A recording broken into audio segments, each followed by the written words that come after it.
Hello students, good morning. Welcome to another video of physics class. Unit 3, Laws of Motion.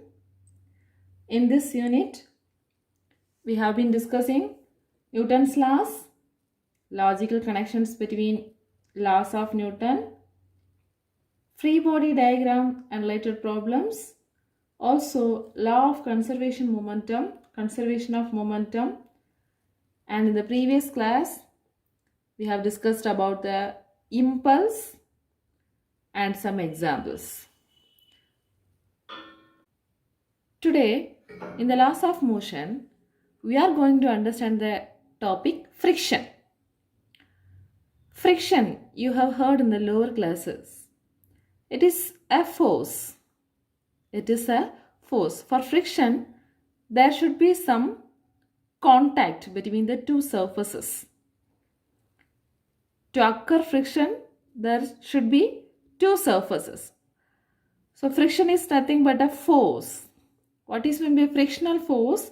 This frictional force which always opposes the relative motion between an object and the surface where it is placed. Frictional force which always opposes the relative motion of an object and the surface where it is placed. In Tamil, we can say friction means uraivu. Friction is everywhere. We can see a lot of examples for friction. For example, when the ball moves on the flat ground, after some time it comes to rest. Isn't it? How it comes to rest? It's because of the frictional force. When you hold a bottle in your hand, it does not slip through.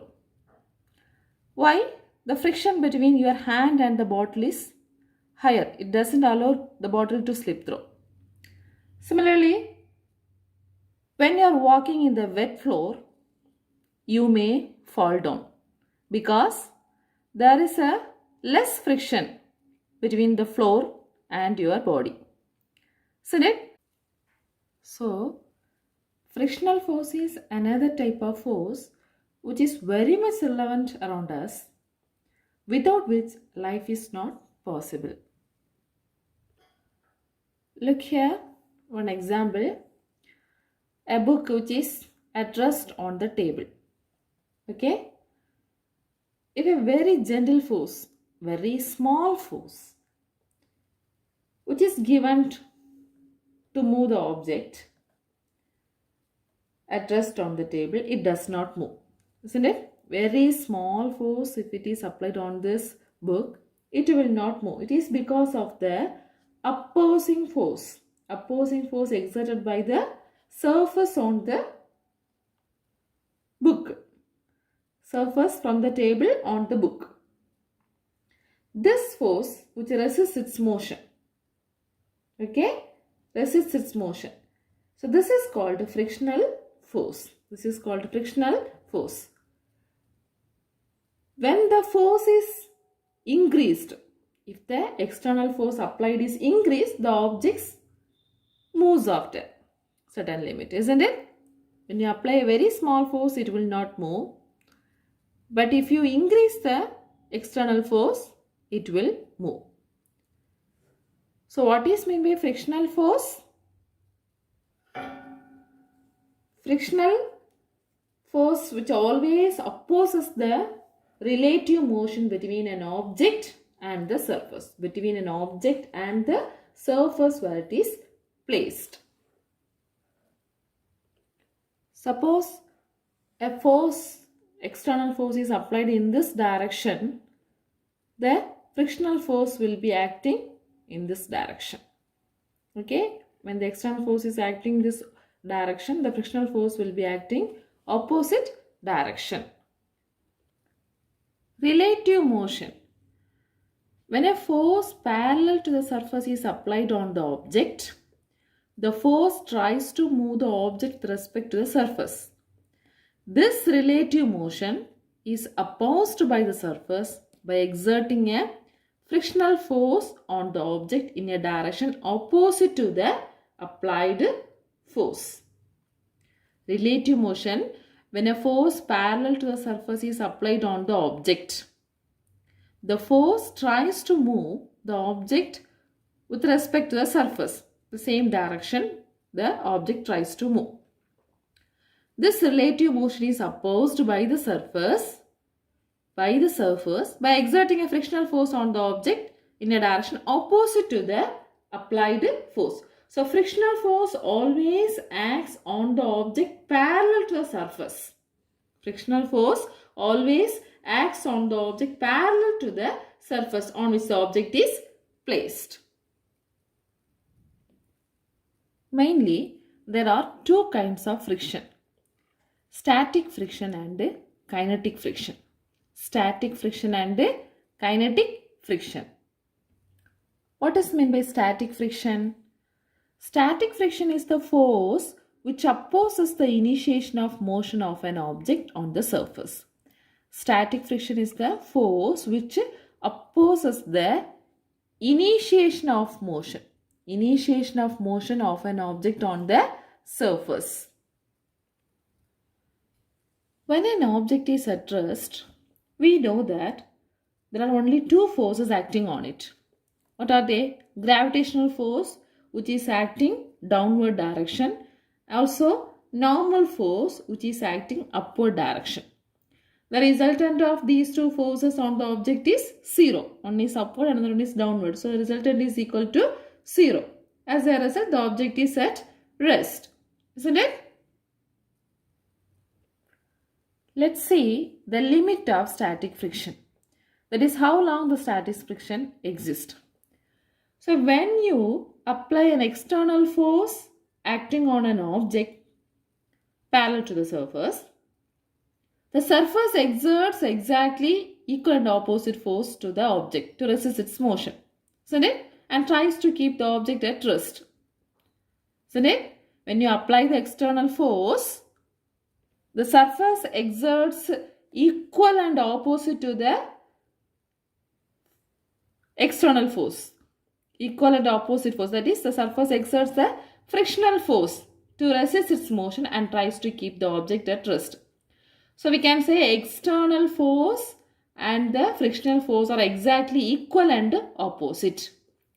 External force and the frictional force are exactly equal and opposite. Therefore, no motion parallel to the surface takes place.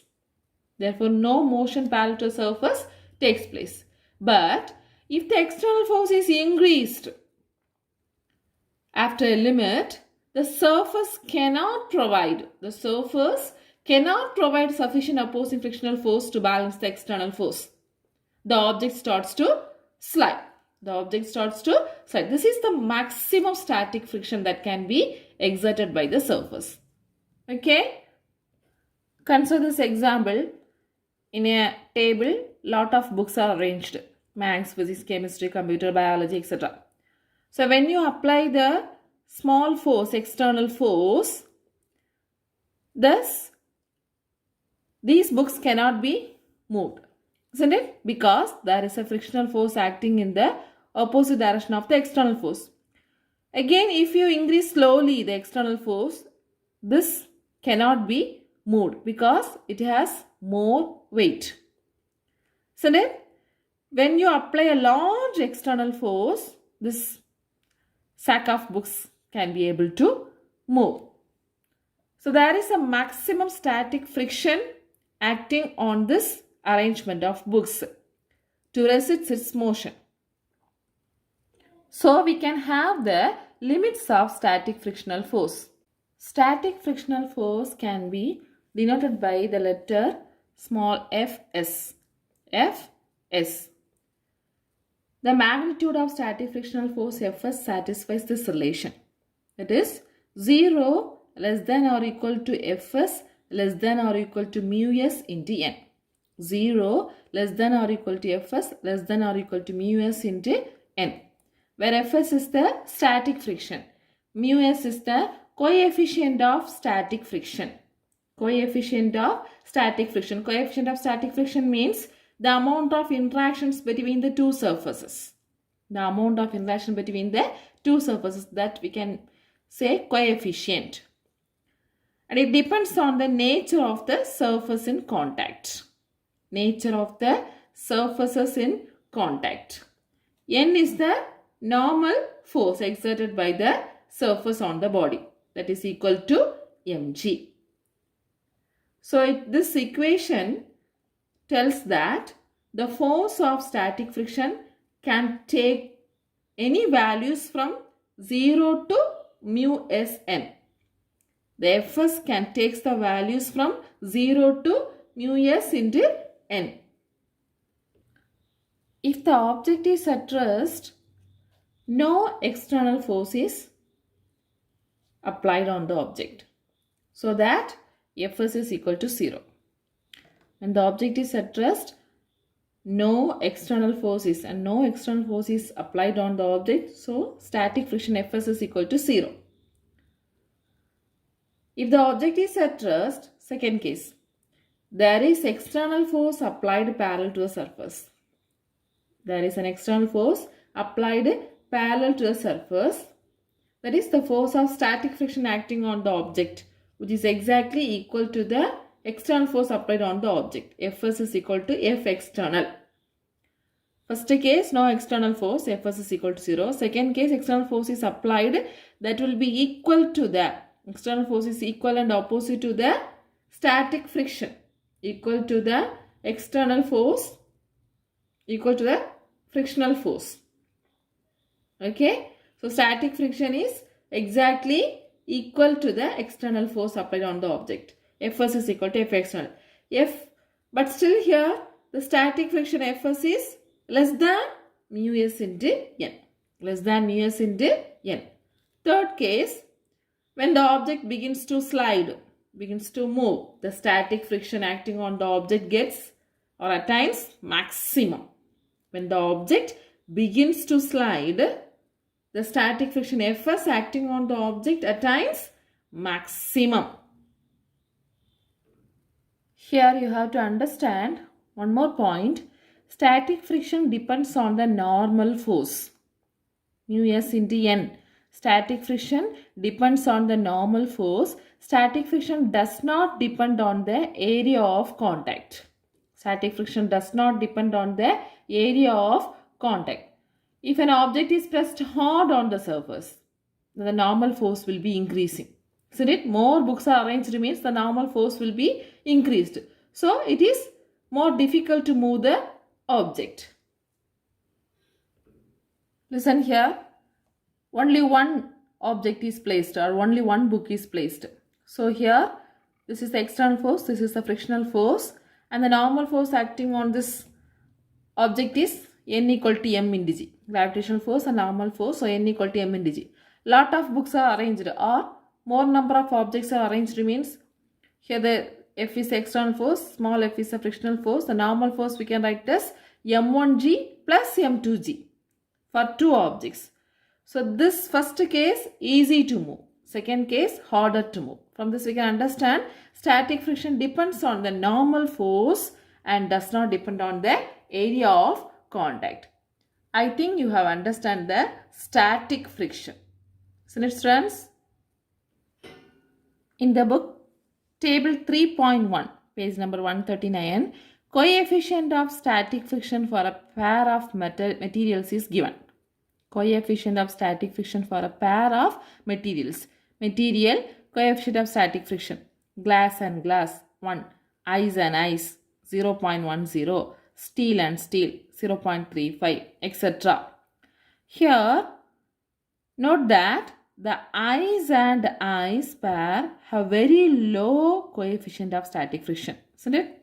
0.1, 0.3, 0.3, 1, 0.7. So ice and ice have very low coefficient of static friction. This means a block of ice can move easily over another block of ice.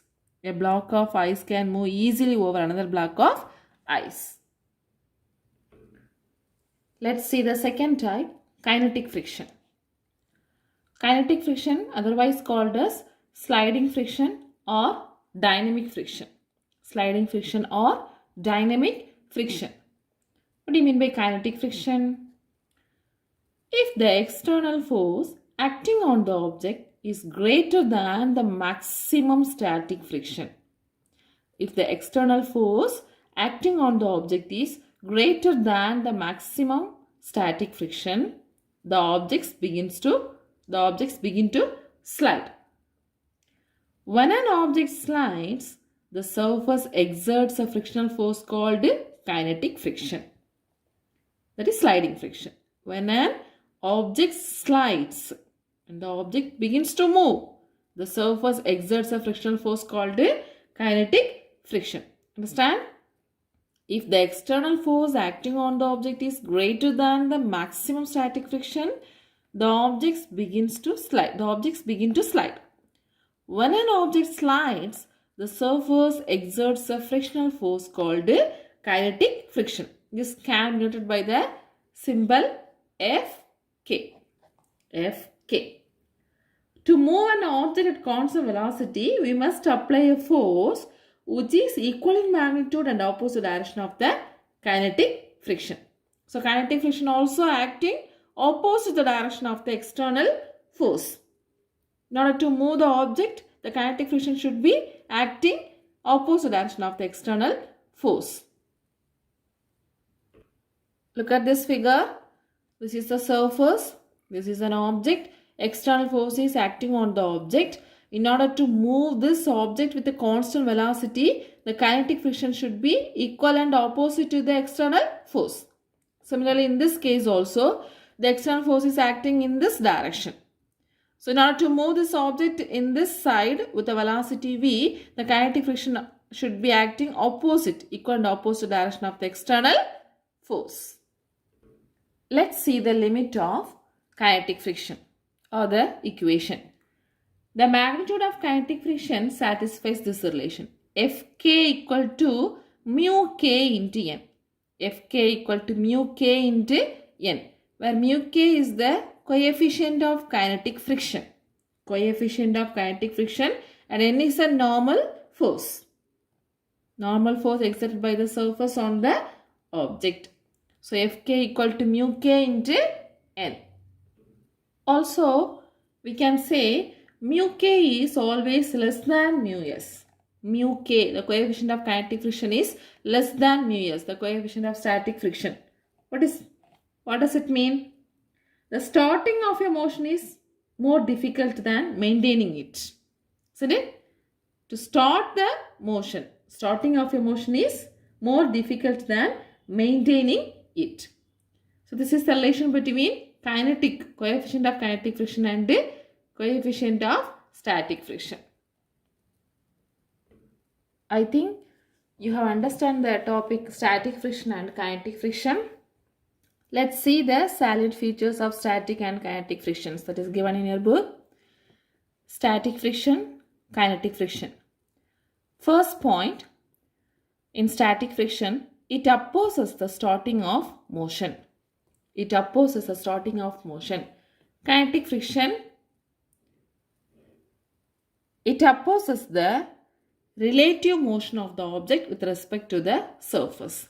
It opposes the relative motion of the object with respect to the surface. Second point, in static friction, it is independent of the surface of contact. Kinetic friction also independent of the surface of contact. Third point, the coefficient of static friction mu s depends on the nature of materials in mutual contact. Mu s depends on the nature of materials in mutual contact. In kinetic friction, coefficient of kinetic friction mu k depends on the nature of materials and the temperature of the surface. Kinetic friction mu k depends on the nature of materials and the temperature of the surface.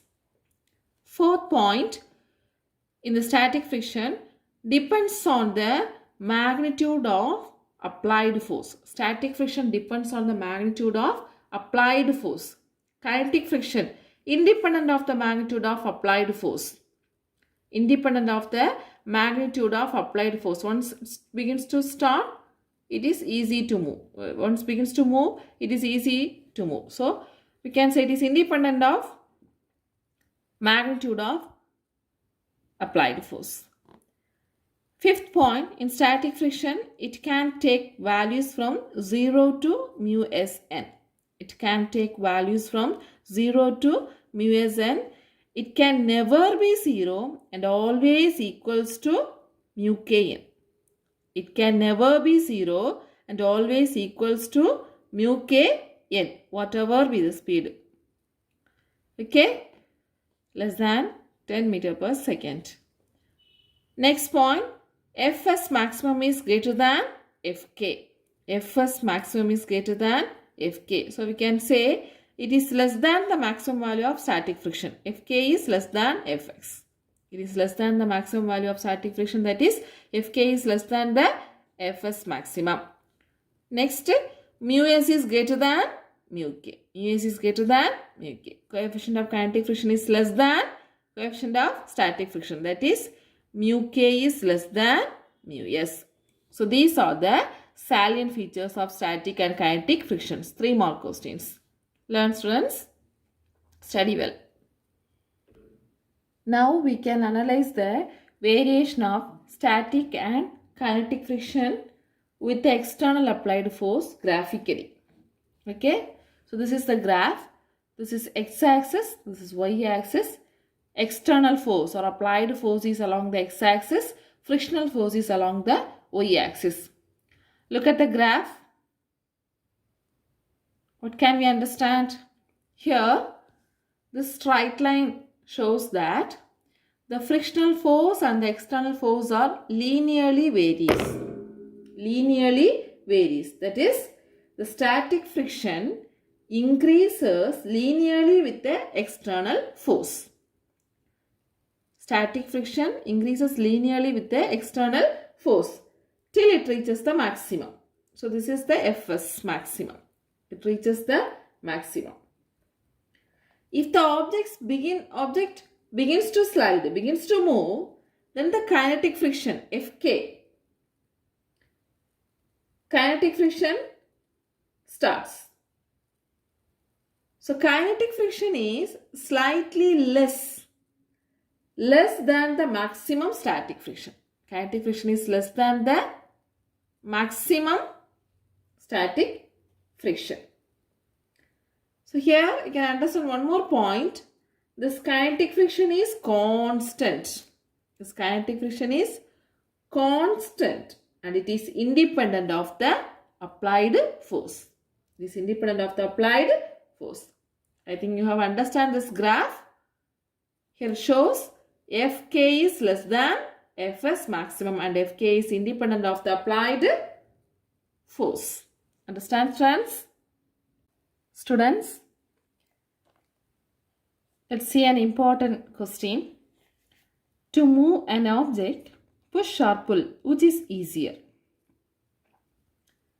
Tell me, students, push or pull, which is easier to move an object? Push or pull? Let's see the answer. Consider an object which is at rest. So this is an object which is at rest. So here two forces are acting. We know that one is normal force acting upward, another one is gravitational force acting downward. First, we are pushing the object from an angle theta or at an angle theta, any angle theta. So this is the force used to push the object. Okay, external force. The angle may be lying between 0 to pi by 2. This force component can be resolved into two, sin theta and cos theta component. That is, this is known as F sin theta, which is parallel to the surface, and this is F cos theta, which is perpendicular to the surface. Understand? So this is an angle theta. At an arbitrary angle, the force, applied force, which is used to push the object, this applied force can be resolved into two components, F sin theta and F cos theta. Here, Already one downward force is acting, that is gravitational force mg. So what is the total downward force?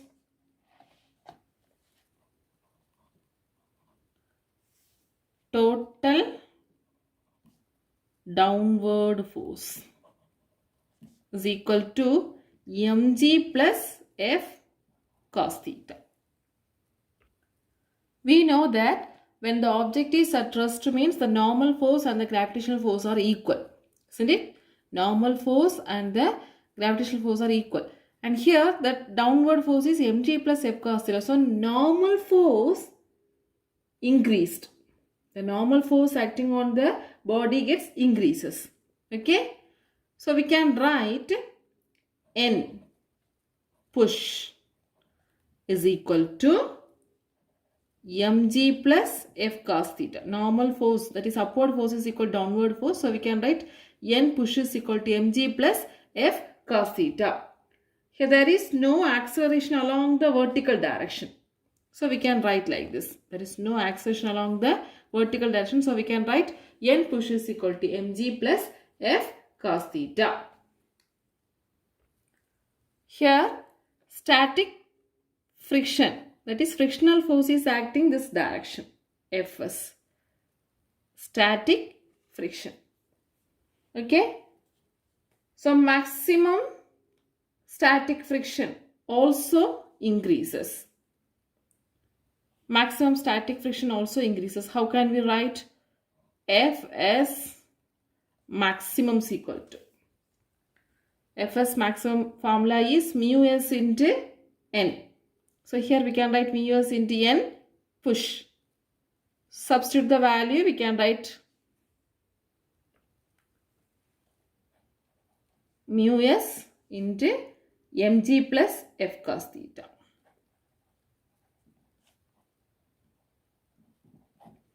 Isn't it? Here we can draw the free body diagram for this case. How can we draw the free body diagram? This is the block or object. Okay. And what are the forces? This is mg and this is normal. There is a static friction acting in this direction, and the applied force or the F push acting this direction. An object is pushed at an angle theta. From this relation, we can understand there is greater force needed to apply to push the object into motion. Isn't it? Mu s into mg, that is the normal case, plus mu s into f cos theta. Mg plus f cos theta. So we can say there is a greater force needs to be applied to push an object into motion. Let's see the second case. When an object is pulled at an angle theta, how much force is required?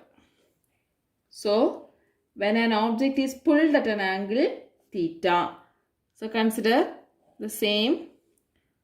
An object is placed which is at rest.